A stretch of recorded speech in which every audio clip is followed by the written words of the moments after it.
बहुत समय पहले की बात है। अरावली की पहाड़ियों के बीच बसा एक छोटा सा गांव था, सूरजपुर। गांव छोटा था लेकिन वहां के लोग मेहनती और सीधे साधे थे। गांव के चारों ओर खेत थे और उनसे कुछ दूर घना जंगल शुरू हो जाता था। उसी जंगल के किनारे मिट्टी और पत्थरों से बना एक छोटा सा घर था, जिसमें गौरी अपने पिता हरिराम के साथ रहती थी। गौरी की माँ का देहांत तब हो गया था जब वह बहुत छोटी थी। माँ की यादें उसके मन में धुंधली थी, लेकिन पिता ने उसे कभी माँ की कमी महसूस नहीं होने दी। हरिराम गांव के सबसे मेहनती किसानों में से एक था। उसके पास थोड़ी सी जमीन थी जिसमें वह बाजरा, गेहूं और सब्जियां उगाता था। खेती से जितना मिलता उसी में पिता पुत्री का जीवन किसी तरह चलता था। गौरी अब जवान हो चुकी थी। उसका स्वभाव बहुत शांत था। वह सुबह सूरज निकलने से पहले उठती, आंगन बुहारती, चूल्हा जलाती, पिता के लिए खाना बनाती और फिर अपनी बकरियों को लेकर खेतों की तरफ चली जाती। घर का काम हो या खेत का, गौरी कभी पीछे नहीं हटती थी। हरिराम कई बार अपनी बेटी को काम करते हुए देखता और मन ही मन सोचता, जिस उम्र में इसे अपने भविष्य के सपने देखने चाहिए, उस उम्र में यह मेरे लिए अपना जीवन खपा रही है। एक शाम हरिराम खेत से लौटा तो उसने देखा कि गौरी चूल्हे के पास बैठकर रोटियां सेक रही थी। उसके माथे पर पसीना था और आंखों में थकान साफ दिखाई दे रही थी। हरिराम ने कहा, बेटी आज बहुत थक गई होंगी, इतना काम मत किया कर। गौरी मुस्कुराई और बोली, बाबा जब तक आप मेरे साथ हैं मुझे कोई काम भारी नहीं लगता। हरिराम कुछ देर चुप रहा, फिर बोला, बेटी अब तेरी शादी के बारे में भी सोचना होगा। गौरी के हाथ रुक गए। बाबा, मेरी शादी हो जाएगी तो आपका क्या होगा? हरिराम ने हंसते हुए कहा, मेरी चिंता मत कर, मैं अपना ध्यान रख लूंगा। गौरी ने सिर हिलाया, नहीं बाबा, मैं आपको अकेला नहीं छोड़ना चाहती। हरिराम ने बेटी के सिर पर हाथ रखते हुए कहा, हर बेटी ने अपना एक दिन अपने घर जाना पड़ता है, तू हमेशा मेरे घर में नहीं रह सकती। गौरी की आंखों में आंसू आ गए। अगर मेरी शादी हो गई और आप बीमार पड़ गए तो आपकी देखभाल कौन करेगा? हरिराम के पास कोई उत्तर नहीं था। कुछ दिनों बाद गांव के ही एक किसान परिवार से गौरी के लिए एक रिश्ता आया। लड़का अच्छा था, लेकिन गौरी ने साफ कहा कि वह अपने पिता को अकेला छोड़कर नहीं जाएगी। हरिराम ने बेटी को समझाया, बेटी जिंदगी केवल त्याग का नाम नहीं है, तुझे अपना घर भी बसाना है। गौरी ने कहा, बाबा मैं अपना घर तभी बसाऊंगी जब मुझे यकीन होगा कि आप अकेले नहीं हैं। समय बीतता गया लेकिन गौरी का विवाह नहीं हुआ। उसी गांव में एक वृद्धा रहती थी जिसका नाम था मालती। मालती के पति का कई वर्ष पहले देहांत हो चुका था। उसकी एक बेटी थी, रूपा। रूपा सुंदर थी लेकिन स्वभाव से बहुत लालची और आलसी थी। वह हमेशा दूसरों के सुख को देखकर जलती थी। एक दिन मालती ने हरिराम से कहा, तुम अकेले आदमी हो, मैं भी अकेली हूँ, अगर हम दोनों साथ में रहेंगे तो एक दूसरे का सहारा बन सकते हैं। हरिराम ने पहले मना किया। उसे गौरी की चिंता थी, लेकिन गौरी ने ही कहा, बाबा अगर आपको एक साथी मिल जाए तो मुझे खुशी होगी। कुछ समय बाद हरिराम ने मालती से विवाह कर लिया। शुरुआत में मालती ने गौरी के साथ बहुत अच्छा व्यवहार किया। वह उसे बेटी कहती और उसके काम में हाथ बटाने का दिखावा करती, लेकिन कुछ ही दिनों में उसका असली स्वभाव सामने आने लगा। अब घर के सारे काम गौरी के जिम्मे थे। सुबह से रात तक गौरी काम करती और मालती आराम करती।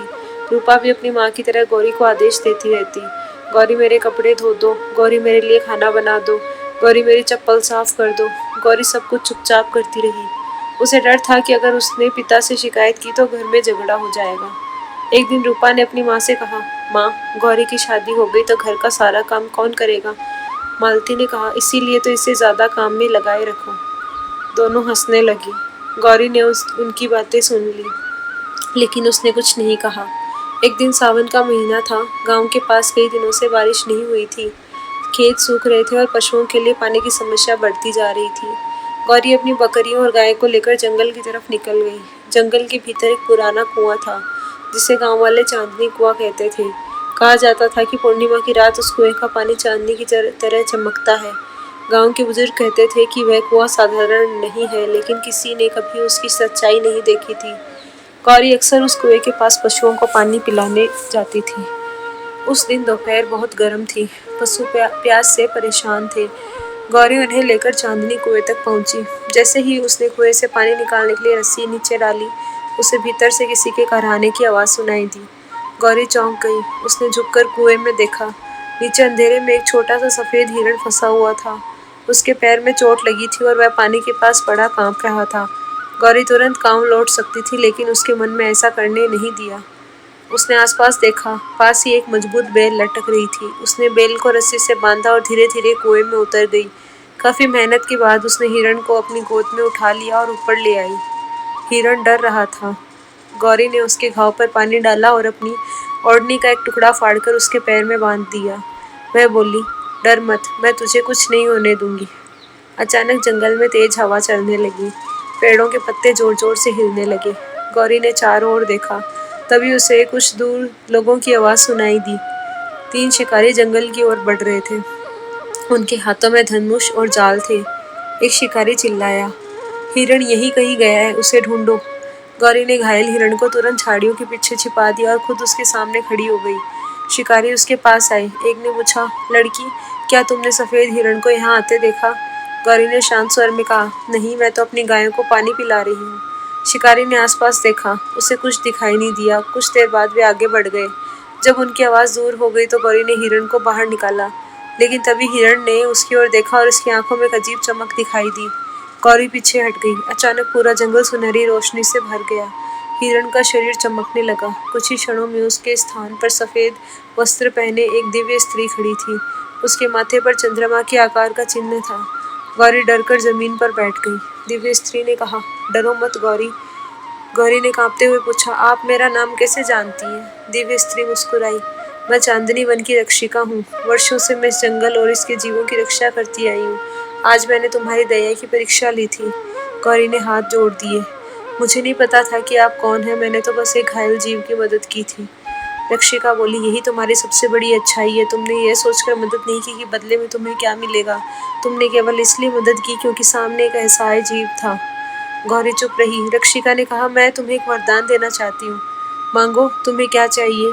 गौरी ने कुछ देर सोचा।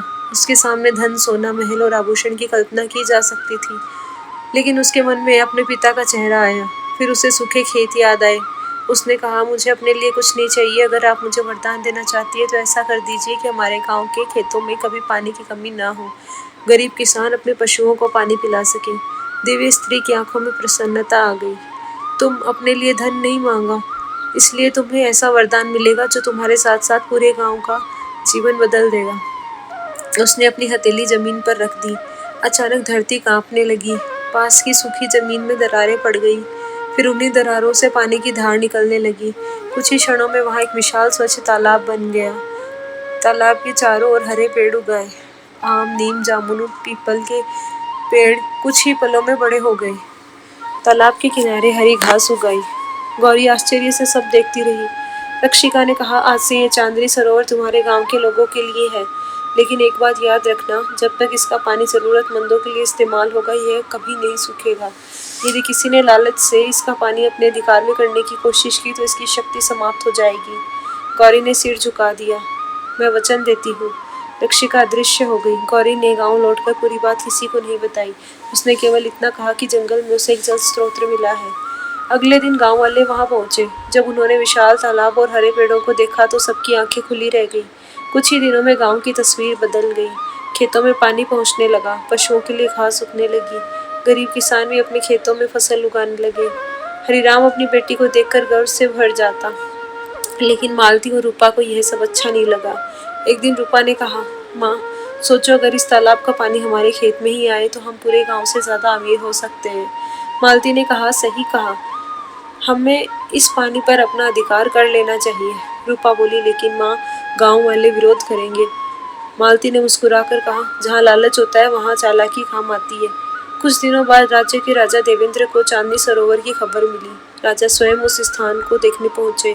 उन्होंने देखा कि सूखे क्षेत्र के बीच इतना सुंदर सरोवर कैसे बन गया।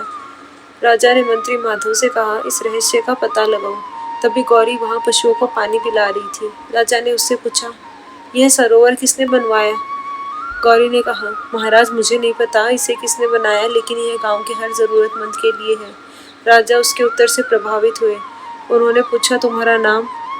उसने बताया, गौरी। और यह स्थान तुम्हारे लिए इतना महत्वपूर्ण क्यों है?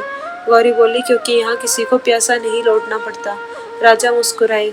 उन्हें गौरी की सादगी बहुत पसंद आई। कुछ दिनों बाद राजा ने हरिराम से गौरी का विवाह प्रस्ताव रखा। हरिराम ने कहा, महाराज, मेरी बेटी का निर्णय वही करेगी। राजा ने कहा, मैं भी यही चाहता हूँ। गौरी ने कुछ देर सोच समझकर प्रस्ताव स्वीकार कर लिया। सूरजपुर में उत्सव बनाया गया। गौरी का विवाह राजा देवेंद्र से हो गया। महल में आने के बाद भी गौरी का स्वभाव नहीं बदला। वह गरीबों से मिलती, पशुओं के लिए चारा रखवाती और हर पूर्णिमा को चांदनी सरोवर में जाकर वहां के लोगों की जरूरत पूछती। राजा उससे बहुत प्रेम करने लगे, लेकिन मालती और रूपा के मन में जलन बढ़ती गई। रूपा ने एक दिन कहा, माँ, अगर गौरी रानी है तो हम क्यों नहीं? मालती ने कहा, अब समय आ गया है कि हम उसकी जगह छीन लें। रूपा डर गई, लेकिन कैसे? मालती बोली, गौरी को चांदनी सरोवर बहुत प्रिय है, हम उसे वहीं ले जाएंगे। उसके बाद जो होगा कोई नहीं जान पाएगा। एक दिन मालती महल पहुंची। उसने रोते हुए गौरी से कहा, बेटी, तेरे पिता बहुत बीमार है, वे तुझे आखिरी बार देखना चाहते हैं। गौरी घबरा गई। राजा उस समय दरबार में थे। गौरी ने उनसे कहा, महाराज, मुझे तुरंत बाबा के पास जाना होगा। राजा ने कहा, मैं भी तुम्हारे साथ चलूंगा। मालती ने तुरंत कहा, महाराज, राज्य की जरूरी काम है, मैं गौरी को सुरक्षित ले जाऊंगी। गौरी ने भी कहा, आप चिंता मत कीजिए, मैं जल्दी लौट आऊंगी। राजा ने मजबूरी में अनुमति दे दी। मालती गौरी को जंगल की ओर ले गई। चांदनी सरोवर के पास पहुंचकर उसने कहा, तुम्हारे पिता आगे हैं। गौरी आगे बढ़ी, तभी मालती ने पीछे से उसे धक्का दे दिया। गौरी सीधे एक गहरी सूखी खाई में जा गिरी। मालती बोली, अब तू रानी बनकर वापस नहीं आएगी। वह वहां से चली गई। महल लौटकर उसने रूपा को गौरी के वस्त्र और आभूषण दिए। रूपा को रानी के कपड़े पहनाए गए और लंबा घूंघट डाल दिया गया। राजा ने जब उसे देखा तो उसे कुछ अजीब लगा। उन्होंने पूछा, गौरी, तुम्हारे पिता कैसे? रूपा ने कहा, अब ठीक है। राजा ने उसका हाथ पकड़ना चाहा, लेकिन रूपा पीछे हट गई। राजा के मन में पहला संदेह पैदा हुआ। अगले दिन उन्होंने कहा, चलो आज चांदनी सरोवर चलते हैं। रूपा घबरा गई। महाराज, वहां जाने का मन नहीं है। राजा ने पूछा, क्यों? बस पुरानी यादें दुख देती हैं। राजा चुप हो गए। उन्होंने मंत्री माधव से कहा, महल में रहने वाली स्त्री के व्यवहार में बदलाव है। मुझे लगता है ये गौरी नहीं है। उधर गौरी खाई में घायल पड़ी थी। उसने आंखें बंद की और चांदनी वन की रक्षिका को याद किया। कुछ ही देर में वह सुनहरी रोशनी वहां फैल गई। रक्षिका उसके सामने प्रकट हुई। उसने गौरी को उठाया और कहा, तुम्हारी परीक्षा अभी पूरी नहीं हुई। सत्य सामने आएगा, लेकिन तुम्हें धैर्य रखना होगा। रक्षिका ने जंगल के बीच एक सुरक्षित कुटिया बना दी। गौरी वहीं रहने लगी। वह घायल पक्षियों की देखभाल करती, पशुओं को पानी देती और हर दिन चांदनी सरोवर के पास बैठकर भगवान को याद करती। कई सप्ताह बीत गए। एक दिन राजा देवेंद्र जंगल में निरीक्षण करने निकले। तेज गर्मी के कारण उनका घोड़ा थक गया। राजा पानी की तलाश में आगे बढ़े। उन्हें एक छोटी कुटिया दिखाई दी। उन्होंने आवाज लगाई, यहाँ कोई है? गौरी बाहर आई। राजा उसे देखते ही घोड़े की लगाम छोड़ दी। गौरी? गौरी की आंखों से आंसू निकले। राजा ने पूछा, तुम यहाँ कैसे? गौरी ने पूरी सच्चाई बता दी। राजा ने सब सुनकर कहा, अब मैं तुम्हें न्याय दिलाए बिना महल नहीं लौटूंगा। वह गौरी को साथ लेकर महल लौटी। हरिराम को बुलाया गया। अपनी बेटी को जीवित देखकर वह फूट फूट कर रोने लगा। बेटी, मुझे लगा था मैंने तुझे हमेशा के लिए खो दिया। गौरी ने पिता को गले लगा लिया। राजा ने तुरंत मालती और रूपा को दरबार में बुलाया। जब दोनों ने गौरी को जीवित देखा तो उनके चेहरे का रंग उड़ गया। राजा ने कहा, सच बोलो। रूपा रोने लगी। महाराज, मुझे क्षमा कर दीजिए। माँ ने मुझे लालच दिया था। मैंने बहुत बड़ा अपराध किया। मालती भी हाथ जोड़कर बोली, मुझसे गलती हो गई। मुझे रानी का वैभव देखकर लालच आ गया। राजा ने गौरी से पूछा, तुम्हें क्या दंड चाहिए? दरबार में सन्नाटा छा गया। गौरी ने कुछ देर सोचा, फिर बोली, महाराज, उन्होंने मेरे साथ बहुत बड़ा अन्याय किया है। मैं इसे भूल नहीं सकती, लेकिन मैं वही चाहती कि मेरे कारण मेरे पिता को जीवन भर दुख मिले। इन्हें ऐसा दंड दीजिए जिससे इन्हें अपने कर्मों का परिणाम समझ में आए, लेकिन किसी निर्दोष की जान न जाए। राजा ने निर्णय सुनाया। मालती और रूपा को राज्य से बाहर भेज दिया गया। उन्हें चांदनी सरोवर और सूरजपुर में दोबारा प्रवेश करने की अनुमति नहीं थी। उनके पास मौजूद राजकीय वस्तुएं वापस ले ली गई, लेकिन जीवित रहने के लिए आवश्यक धन और सामान उन्हें दे दिया गया। रूपा जाते जाते गौरी के सामने रोने लगी। काश मैंने तुम्हारा सुख देखकर जलने की बजाय तुमसे कुछ सीख लिया होता। गौरी ने कहा, दूसरों का सुख छीनने से अपना सुख कभी नहीं बढ़ता। समय बीत गया, लेकिन गौरी फिर से राजा के साथ सुखपूर्वक रहने लगी। हरिराम को राजमहल में सम्मान मिला, लेकिन गौरी ने चांदनी सरोवर को कभी नहीं बुलाया। एक दिन राजा ने उससे कहा, तुम चाहो तो उस स्थान के चारों ओर महल बनवा सकता हूँ। गौरी मुस्कुराई। नहीं महाराज, उसे वैसा ही रहने दीजिए। वह किसी एक व्यक्ति की संपत्ति नहीं है, वह उन लोगों के लिए है जिन्हें पानी की जरूरत है। राजा ने उसकी बात मान ली। चांदनी सरोवर के चारों ओर पेड़ लगाए गए, पशुओं के लिए अलग जगह बनाई गई, गरीब किसानों को वहां से पानी लेने का अधिकार दिया गया। और कहते हैं कि आज भी पूर्णिमा की रात उस सरोवर का पानी चांदनी की तरह चमकता है। गांव के बुजुर्ग बच्चों को यह कहानी सुनाते हुए कहते हैं कि जिस दिल में दया होती है उसके रास्ते में भगवान स्वयं खड़े हो जाते हैं। लालच कुछ समय के लिए किसी का स्थान छीन सकता है, लेकिन सच्चाई और अच्छे कर्मों को हमेशा के लिए नहीं हरा सकता। और गौरी की कहानी यही सिखाती है कि जिस इंसान को अपने लिए कम और दूसरों के लिए ज़्यादा चाहिए, उसके जीवन में सुख किसी न किसी रूप में लौटकर ज़रूर आता है। अगर आपको हमारी ये कहानी अच्छी लगी हो तो हमारे वीडियो को लाइक करें और चैनल को सब्सक्राइब करें। धन्यवाद।